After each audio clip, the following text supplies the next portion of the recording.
काम कौन बा, काम ज़्यादा तो नहीं खे। एगो बूढ़ बिया 60 बरिस को, वही के लेके जाए के बा, आवे के बा, लेकिन बुढ़िया बड़ी बदमाश बे भैया। ये तना घूमतिया न, थेंगुनी लेके घूमेले, उ छड़िया होले उ लेके जाले भैया घूमेले। चल ना जाले, कोठिला लेखा बिया, कम से कम 1 कुंटल से ऊपर का बिया। चल ना जाला ओके का गाड़ी हई जो गाड़ी लौकते बीच वाली हमारी है, यही के लेके आइल बनी। गार्डन है भैया, रोज जाले एने उने जहाँ मर्जी तहाँ एकदम जात रहले।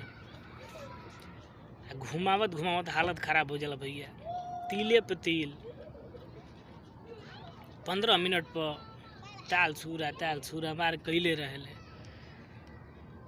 का बताई तो हम के जिंदगी झंड हो गई बटे साला। विदेश में लोग गौवा के लोगवा कह दी करे तो बबुआ विदेश न गइल बनो। मेरे रुओ कुल बतियावली से कि फलाना का मारदा तो विदेश न रहता, पैसा छापत हुई। वो कर लिए हुए जानत हुई कितना पैसा छापत हुई, ठीक न। तो कुछ बा नहीं, सबसे बढ़िया अपन देश बा भैया। अपना देश में 2 रुपया कमा, बढ़िया बा। मजबूरी बटे, परेशानी बा लोग के, विदेश आवे के कोनो शौक नहीं खे। मजबूरी जवन ना करा दे, लोग चक्कर में पड़ जाते कि 2 रुपया तने अधिका कमाई, खा के अधिका कमाई। यही जगह इतना महंगाई बा सऊदीया में न कि कह मती, बहुत महंगाई उर्बा बा भैया।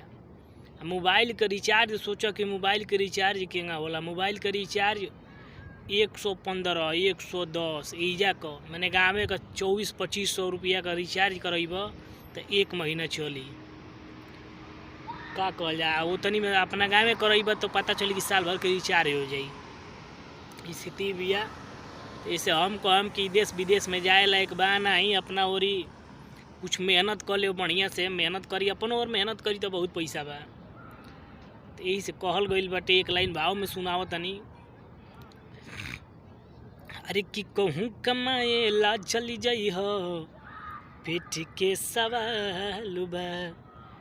हर सबसे जरूरी जग में रोटी औरी दाल बा। अरे कि वो माटी न छोड़ी हा जहवा हो, वो माटी न छोड़ी हा जहवा खड़ी आइल तोर पाँव रे। मत भूलैहा परदेसी अपन गाँव रे, मत भूलैहा।